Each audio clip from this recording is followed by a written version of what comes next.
Welcome to the Thanksgiving edition of the Fantasy Football Brothers podcast. My name is Blake, and I'm joined by my younger brother Carson. How you doing today?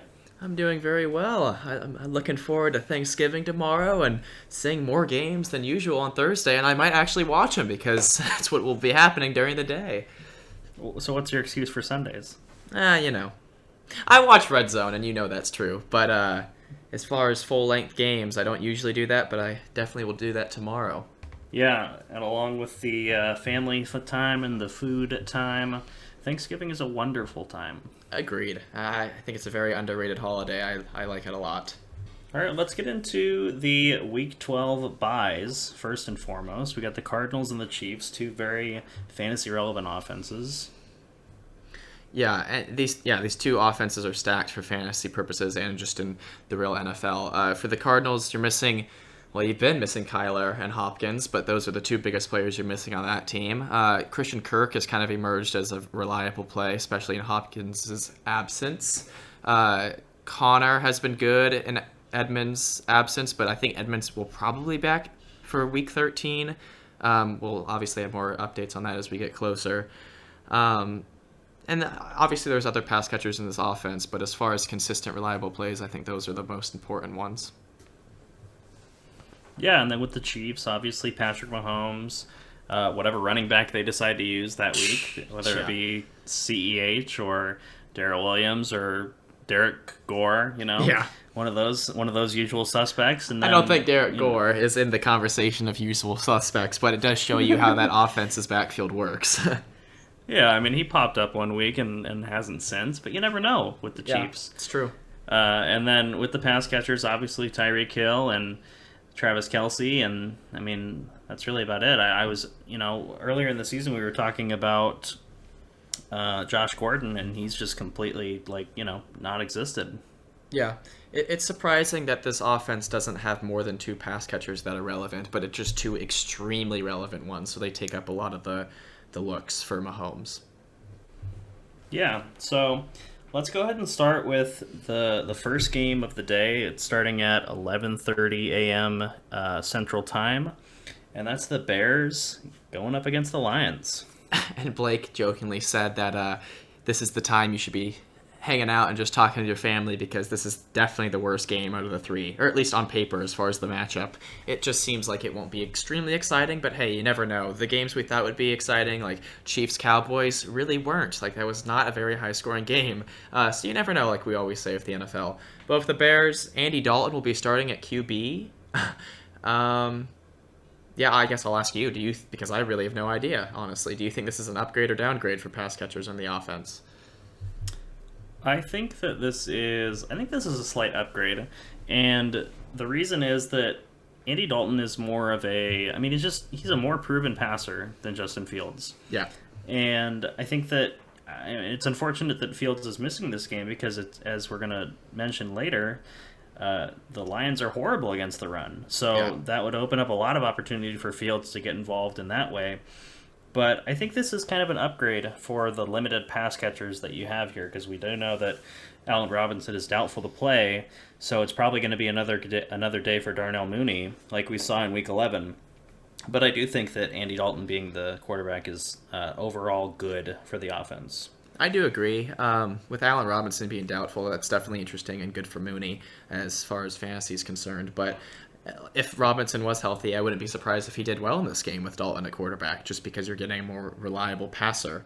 But like Blake already alluded to, I'll go ahead and talk about David Montgomery because, one, he's a high-end RB2 rest of the season. I think you could maybe go after him for trades if you're needing a running back because, he hasn't boomed in his first two games back, but you shouldn't expect him to, and he's getting all of the carries. He's there for all the snaps. And this Lions defense ranks 31st in rushing yardage allowed per game at 140.5. So I could definitely see him boom in this game, and then that trade, that buy low window could definitely close on him.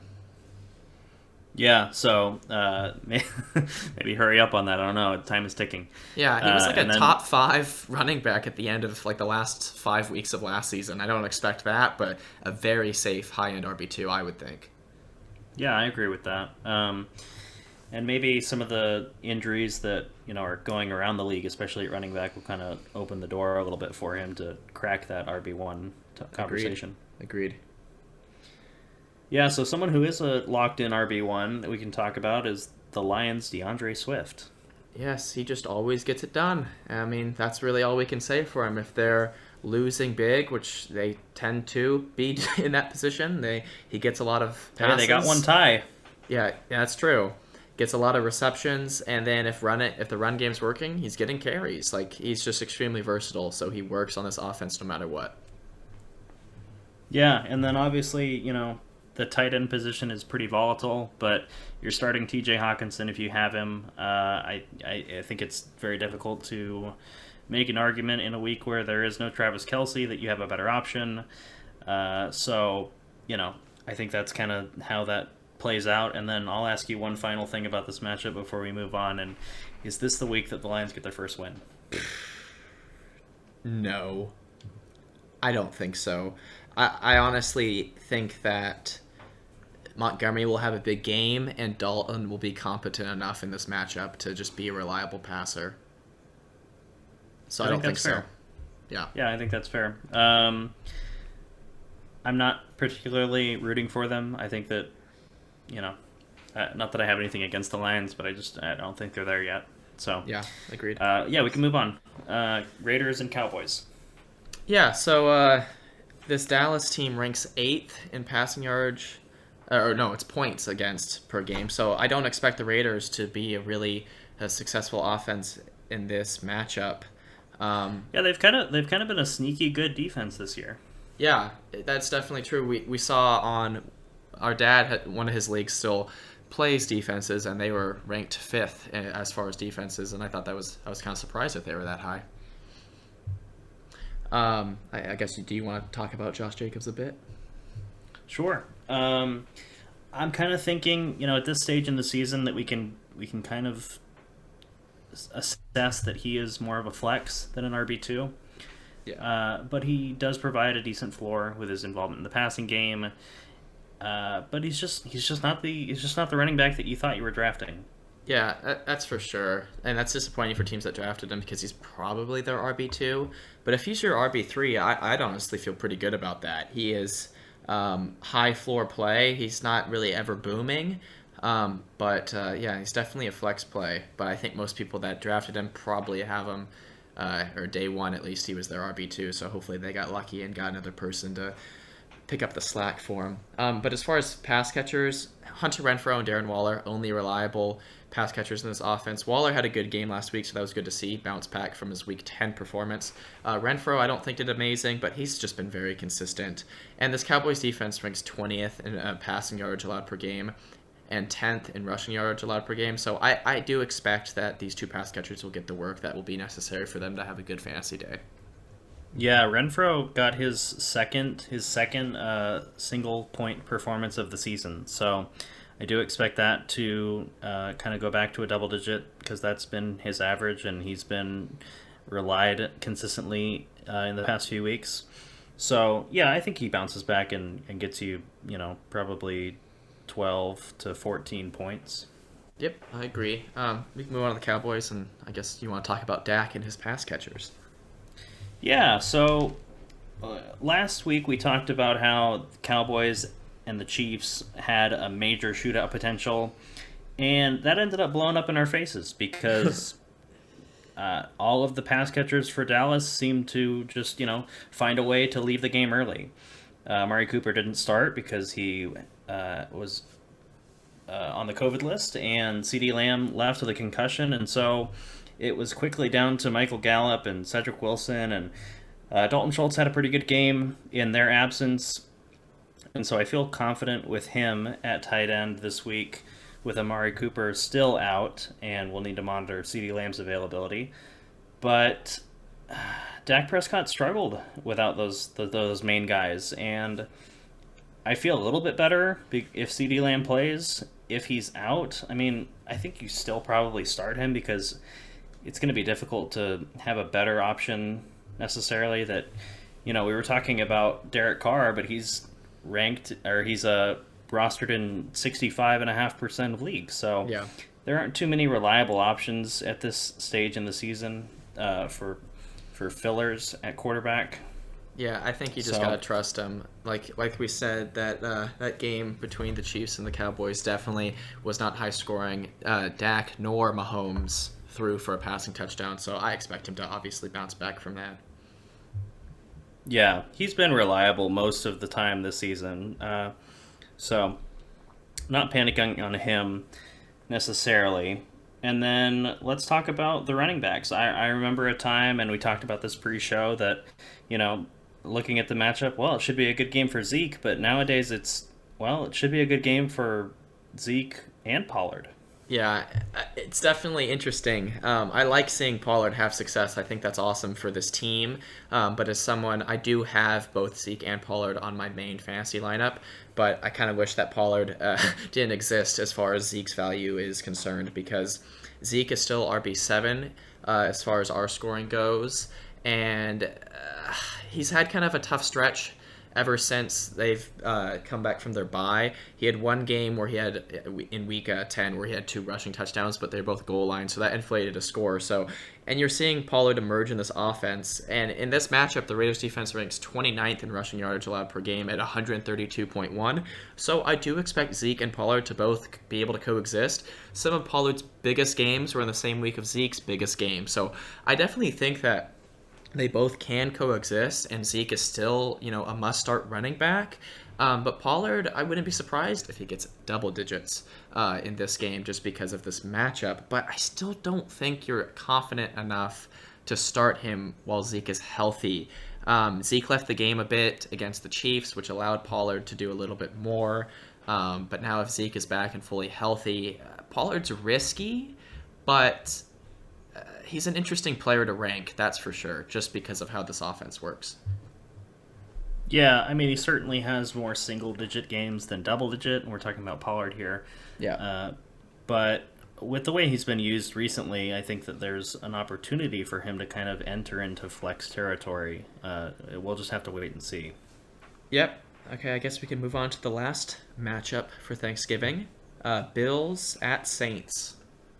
Yeah, let's talk about those Bills, huh? Second in the division now to my New England Patriots. Yes. And, the Patriots deserve it with how this Bills team is playing lately and how the Patriots are really just getting big wins. They don't look ready for a Super Bowl run. No, and that's very surprising, considering how they looked at the beginning of the season and how they were at the end of last season. Like, you definitely think that they would be easily a contender, and then they allow Jonathan Taylor to probably have the biggest fantasy game of this entire season. Yeah, he ran all over him. Yeah, and I will say, interestingly though, like, all of Taylor's many touchdowns, all of his rushing touchdowns, none of them are like big plays, but he obviously got them to a point where he didn't need to make a big play. So they just couldn't stop him, even if they, held him to, 10 or 20 yards. They didn't let him do like a 75-yard rush, but it doesn't really make a big difference whenever it just takes him longer, but he still gets that far. Yeah, so, we can kind of quit hating on the Bills for a moment. We can talk about these guys. Josh Allen finished with 18.2 fantasy points in the the bludgeoning. I had to say it one more time, but I do expect the Saints defense. It is good. It's got some good secondary pieces, but I still think that it's Josh Allen at the end of the day. I think he bounces back and has a 20+ point performance for you. He barely he barely missed it in last week's game, so I'm not worried about him. And then you can talk about Stephon Diggs and some of the other pass catchers if you'd like. Yeah, Stephon Diggs, he had like 18 points last week, so I was obviously happy with that, but he had 2 touchdowns, so it's like, I wish he did more of that, because that's he probably won't have too many more weeks with 2 touchdowns, but you can't be too disappointed. He's had 3 receiving touchdowns in the last 2 weeks. He boomed in week 10. I love seeing that because he really hadn't done that this season yet. So he's still a very reliable must-start wide receiver. But as far as the other pass catchers, Dawson Knox saw 10 targets and I think had 14 fantasy points. So that's interesting because he only had 1 reception in week 10, so he could have reemerged back in this offense. But It's harder to say. Cole Beasley and Emmanuel Sanders are looking less reliable than they used to. They both had back-to-back single-digit fantasy scoring games. I wouldn't say it's because of Knox's reemergence, but at a point in time, Well, we thought certainly, that yeah, certainly not in week 10 or in yes, week 10. yeah. At a certain point, it was like Diggs are obviously starting, and Beasley and Sanders were also pretty strong plays. And now I don't know. I need to see another week where all four of these pass catchers can coexist fantasy wise. And I don't know if I'd be comfortable doing it this week. I think Knox is a safe tight end play if you need to play a tight end, most likely. But Beasley and Sanders aren't looking great. They could bounce back, but Diggs is definitely the only must-start pass catcher at this point in time, in my eyes. Yeah, I'll say this: I like Beasley a little bit more than Sanders in this matchup because I think that obviously Lattimore will be on Diggs for a lot of their defensive snaps, and then I think Cole Beasley can have an opportunity to kind of attack that defense in the middle because Sanders will typically be on the other edge of the offense. I do agree. So yeah, maybe an opportunity for Beasley, maybe some opportunity for Knox there. You like to see 10 targets in last week's game, so hopefully things like that progress and these guys bounce back, which I think they will. Yeah, and this Saints defense ranks 22nd in passing yards allowed per game and 3rd in rushing yards allowed per game. So I do expect this. I mean that plays right into the Bills. Yeah, that plays right into the Bills offense. And that's another reason why I don't feel confident at all starting any of their running backs, especially in this matchup. And I guess we can move on to the Saints. Definitely fair. Yeah, another week without Alvin Kamara, which means as long as Mark Ingram is healthy, you'll need to monitor that. As long as Mark Ingram's healthy, he's the guy, he's the person that you're starting in this team, and that's pretty much it. It is important to note that if Ingram is ruled out, Tony Jones Jr. is the next man up. I don't know how confident you feel starting him. If that's the case, if they're down to their third string running back, I think this is kind of a blowout, and the Bills could definitely use that after getting beat last week the way they did. So for sure, we'll have to wait and see on that. And yeah, I mean that's pretty much it with that. I think that we can kind of wrap things up. This is going to be a short one. We want you guys to enjoy your holiday with your family and your friends, and so enjoy the football games, enjoy the holiday. Good luck in your matchups, and we will talk to you guys on Saturday with the remaining previews for the week. Yep. Peace out, everybody.